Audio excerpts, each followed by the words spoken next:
let's get to our player matchups, Gilbert. I'll let you go first. Yeah, I think we are gonna have something similar, but I got one side of the ball, and I am taking the Rams defensive front against the rushing attack of Anthony Richardson and Zach Moss. That's me assuming that Richardson will play. He's practicing, so I feel like they're gonna try to get him out there to play. Being a rookie, and he's probably really eager to get out there and pushing people. So, uh, regardless, it still kind of applies though, because I want to see Zach Moss against his defensive front here. And you've been mentioning this a few times, or before the season started. Can this team defend the run with so many small edge rushers? They've been doing a pretty fine job. I think Joe Mixon kind of got him a little bit in the second half on Monday. And I know Christian McCaffrey had a long run in the week 2. They definitely held it down in week 1. So it's a physical team. They're gonna wear you down. They're gonna punch you in the mouth. You better be ready. And obviously Aaron Donald will be ready, and it seems like Kobe Turner has been ready too. But it's really gonna test you. Like you got to be patient. Like the way the Rams broke down the Seahawks in week 1, that's what the Colts are gonna do to you, running the football. And it's gonna be unique style if it's Anthony Richardson.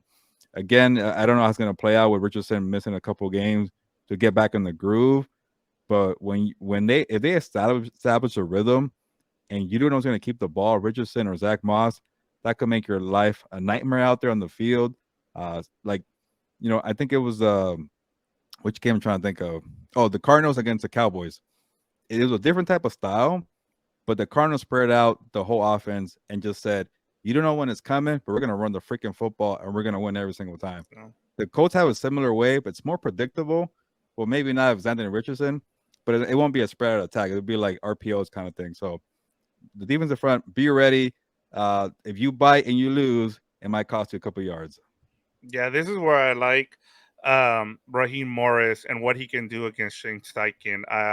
It'll and I like the fact that you're going with that because what we've been praising Raheem Morris all season, and I think we talked about it earlier in terms of who do we see? Do we see Anthony Richardson or do we see Gardner Minshew? And I think he's got a game plan for both. And I think they'll be ready to go. But once when you have Aaron Donald as your anchor on that defensive line, you can do a lot of things, and I think that helps a lot. And then I've really enjoyed watching these corners and the way they've been feisty with a lot of the receivers that they've gone up against, whether it's been Jamar Chase, and a DK Metcalf. You've seen a lot of fight from this team, and so that'll be something to look forward to. But for me, Gilbert, I'm gonna go with the Colts front seven versus the Rams speed up offensive line. Now, the I'm gonna rattle off some stats that not a lot of people know because not a lot of people have seen this Colts team. So the Colts front seven through 3 games, they lead the league with 23 tackles for losses. They're second with 12 sacks and are tied for second with 7 forced fumbles. Now, Gilbert, I asked you before we jumped on if you've heard of Zaire Franklin, and your response was, Yeah, he is a guy who pretty much took over for Bobby Okereke.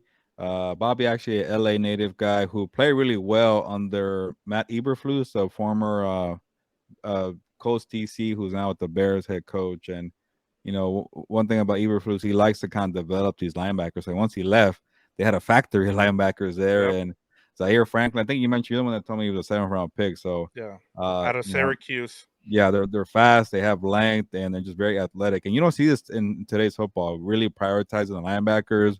It's the 49ers and then the Colts out there in the Midwest. They're doing that. So, and like you mentioned, like you forget about Shaquille Leonard because that's the thing. Like when Shaquille Leonard was going through the injuries, Zaire Franklin was getting those reps. Bobby Okereke and Zaire Franklin or EJ Speed, they were doing well things together. And then when Bobby Okereke became a free agent, it's kind of like we can't pay the guy because we got this guy and that guy, and then Leonard is coming back. So Okereke went to the Giants there, and he's been playing great. But from reports I've been reading, like man, they didn't want to give up on him, but they're like, this Franklin guy is pretty good. And, Yeah. in the NFL, you hit on draft picks, you go with the cheaper route, and so far it's been paying off. And credit to Gus Bradley too because He's been doing a fine job there. And also to Shane Steichen, I know Gus Bradley and Steichen knew each other from the Chargers, but anytime you are a new head coach, you like to clean house. Like, okay, you're from the other regime. I don't want that. Yeah, he saw something cooking and it said, Bradley, you're doing it right. You stick around. And Bradley took over. Eberflus had, and they've been doing well. Yeah, and the big knock on on the defensive corner Gus Bradley has been that he plays mostly a zone. But when you look at these stats, you're like, well, where is this coming from? And as you talked about, I think somebody that you're gonna have to look at is number 44. Who we just talked about, Zaire Franklin. I mean, he leads the league with 45 tackles. He's averaging 15 tackles a game. Gilbert. He's on pace for 255. The record for combined tackles in a season is 214 by Harding Nickerson, which was done back in 1993 when they had us when we had 16 games in a season. Now we have 17, so he might break it with 2 games to go if he continues on this pace. And as you talked about, I mean, those linebackers. I mean, Shaquille Leonard. Everybody forgot about him now. Darius Leonard. EJ Speed is probably the second best linebacker. Just they become a factory because of what they've been able to build there. But yeah, that Yeah, defense, they might eat in this game, especially if the Rams offense isn't up to, snuff there. If they can't protect Matthew Stafford, I mean, it's gonna get ugly quick. You're coming off of a short week.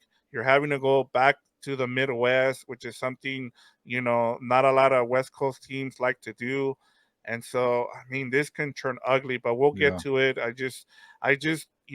This will be a big matchup to keep an eye on, Gilbert, is the front seven versus that offensive line. And hopefully, Sean McVay can give help if Alaric Jackson isn't available to play, because these guys are going to run around, from sideline to sideline. Yeah, Wednesday injury reports are a little tricky, but I was looking at the Colts one right now, and DeForest Buckner was a DMP. It could be rest. He is a veteran.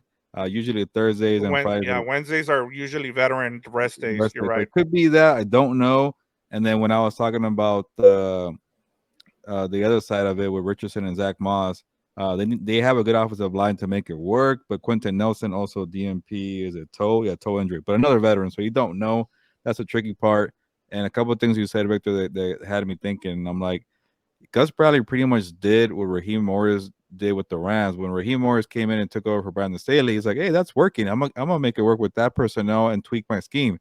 I think Gus Bradley did the same thing when he took over for Matt Eberflus when he went to the Bears. Like, hey, a lot of linebackers here.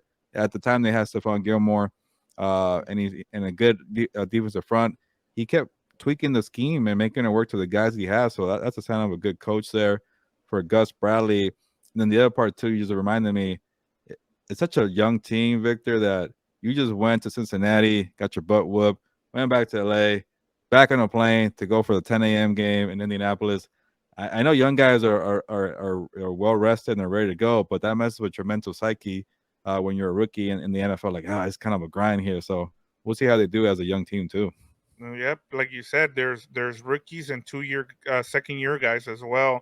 But I just it'll be interesting to see how they how what the chess game is going to be between Gus Bradley and Sean McVay here. I'll keep my eye on that, because that's something to keep.